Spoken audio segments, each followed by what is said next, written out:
కాని పరిస్థితి ఉన్నది. భారతీయ జనతా పార్టీ ఆఫీసులో రైతుల కోసం ఒక రైతు సహాయ కేంద్రాన్ని మా కిసాన్ మోర్చా ఆధ్వర్యంలో పెడితే ఒక రోజు నేను కూడా ఆడ కూర్చొని ఒక 4 ఫోన్ కాల్స్ మాట్లాడిన. అసలు రైతులు ఏ విధంగా స్పందిస్తున్నారు, వాళ్ళ సమస్య ఏమున్నది అని. వచ్చిన ప్రతి ఫోన్ కాల్ కూడా ఏ ఒక్క ఊర్లో కూడా 100% రైతు రుణమాఫీ జరగలే. ఎందుకు జరగలేదన్నా మీకు అంటే వాళ్ళు చెప్తున్నారు, బ్యాంకుకు పోతే మా బ్యాంకులో మాకు సంబంధించినటువంటి ఇన్స్ట్రక్షన్స్ ఏమీ రాలేదు రైతు రుణమాఫీకి సంబంధించి అని. ఇంకొక రైతును అడిగితే మీ నెంబరే ఇక్కడ లేదు, మాకు మీతోటి సంబంధం లేదు, మీరు పైసలు కట్టాల్సిందే, మేము రుణమాఫీ చెయ్యము అని. ఇట్లాంటి పరిస్థితి ఉంటే రేవంత్ రెడ్డి గారిని భారతీయ జనతా పార్టీ తరఫున అనేక సార్లు భారతీయ జనతా పార్టీ అడిగింది, మీకున్నటువంటి ప్రణాళిక ఏంది, మీరు ఏ లెక్క తీసుకున్నారు, అసలు ఎంతమంది రైతులకు రుణంలో బ్యాంకుల నుంచి తీసుకొని ఉన్నారు, మీ దగ్గర ఉన్నటువంటి పైసలు ఎన్ని, ఏది లెక్కలేదు, దేనికి లెక్కలేదు, దేనికి ప్రణాళిక లేదు. ఇవాళ రుణమాఫీ చేస్తున్నామని చెప్పి మీదికి కొన్ని పైసలు రిలీజ్ చేసి దాన్ని మళ్ళా బీఆర్ఎస్ పార్టీ ఎట్లయితే 10 ఏళ్లు కొనసాగించిందో ఇవాళ కాంగ్రెస్ పార్టీ కూడా అట్లనే కొనసాగించి రైతులను నిండా ముంచి ఇవాళ 2 లక్షల రుణమాఫీ జరగకుండా వాళ్ళకి కొత్త రుణాలు రాకుండా రైతులను మోసం చేసినటువంటి పార్టీ కాంగ్రెస్ పార్టీ. వీళ్ళు హామీలు ఇచ్చినారు, నకిలీ విత్తనాలు, నకిలీ ఎరువులు ఇవేవి కూడా సప్లై కాకుండా ఒక కొత్త చట్టం తీసుకొస్తాం అధికారంలోకి వస్తే అని రైతు డిక్లరేషన్ లో వరంగల్లో చెప్పినారు. ఇవాళ రేవంత్ రెడ్డి గారిని మేము ఒక్కటే అడుగుతున్నాం, అయ్యా రేవంత్ రెడ్డి గారు, భారతీయ జనతా పార్టీ అధికారంలోకి వచ్చినాక, నరేంద్ర మోడీ గారు ప్రధానమంత్రి అయినాక ఒక్క రైతుకి 1 ఎకరం పంట పండించుకున్నానికి 18,000 రూపాయల సబ్సిడీ తోటి మేము ఎరువులు ఇస్తున్నాం. ఇవాళ రైతులకు యూరియా లైన్ల నిలబడాల్సినటువంటి అవసరం లేకుండా యూరియా వాళ్ళకి రావడం కోసం మూతపడినటువంటి రామగుండం ఎరువుల ఫ్యాక్టరీని 6,000 కోట్ల రూపాయలతోటి తెరిపించినాం.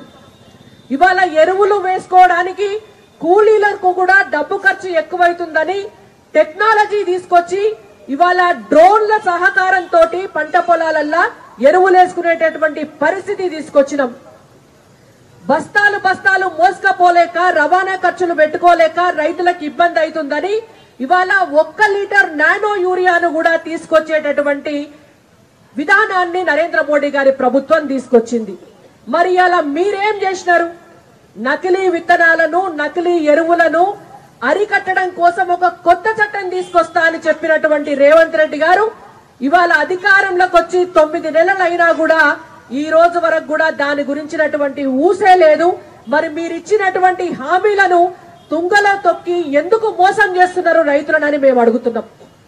ఇంకొక హామీ కూడా ఇచ్చినారు, కాంగ్రెస్ అధికారంలోకి వస్తే సోనియమ్మ గారి ఆధ్వర్యంలో, రాహుల్ గాంధీ గారి ఆధ్వర్యంలో తెలంగాణలో ఎక్కువగా పండేటటువంటి వరికి, మొక్కజొన్నకు, జొన్నకు, చెరుకుకు, పత్తికి అన్నిటికీ కూడా కనీసం 500 రూపాయలు ఎక్కువ బోనస్ ఇచ్చి మేము ఇక్కడనే ఈ రాష్ట్రంలోనే ఎంఎస్పీకి అడిషనల్ గా పైసలు ఇస్తామని చెప్పి ఆనాడు రైతు డిక్లరేషన్ లా తెలంగాణ రైతులందరికీ కూడా హామీ ఇచ్చినారు. ఇవాళ మేము అడుగుతున్నాం, నరేంద్ర మోడీ గారు ప్రధానమంత్రి అయిన తర్వాత ఈ దేశంలో రైతుల ఆదాయం పెంచడం కోసం 10 సార్లకు పైచిలకు ఎంఎస్పీ ధరను భారతీయ జనతా పార్టీ పెంచింది.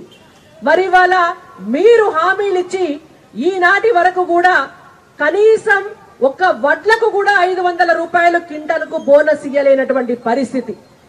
7 పంటలకు 500 రూపాయల బోనస్ ఇస్తామని చెప్పిన మీరు కనీసం ఒక్క పంటకు కూడా బోనస్ ఇవ్వకుండా రైతులను నిండా ముంచుతున్నారనేటువంటిది తెలంగాణ రైతులందరూ కూడా గమనిస్తున్నారనేటువంటి విషయాన్ని రేవంత్ రెడ్డి గారు గుర్తుంచుకోవాలి.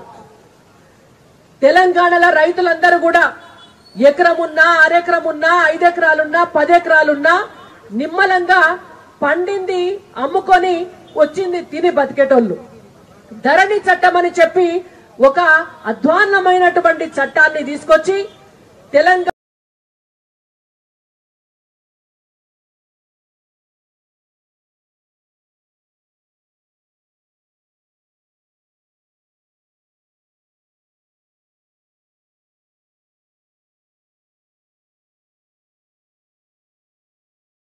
ధరణి చట్టాన్ని తీసుకొని వస్తే ఆ ధరణి చట్టాన్ని మారుస్తాము, కొత్త చట్టం తీసుకొస్తాము, ప్రజల సమస్యలు పరిష్కరిస్తామని చెప్పినటువంటి కాంగ్రెస్ పార్టీ ఇవాళ ఏ జిల్లా కలెక్టర్ ఆఫీస్ కు పోయినా కూడా, ఏ కలెక్టరేట్ కు పోయినా కూడా 9 నెలల సంధి ఒక్క రైతు ఫైల్ కూడా క్లియరెన్స్ అయితే లేదు. మరి దానికి రేవంత్ రెడ్డి గారు సమాధానం చెప్తారా?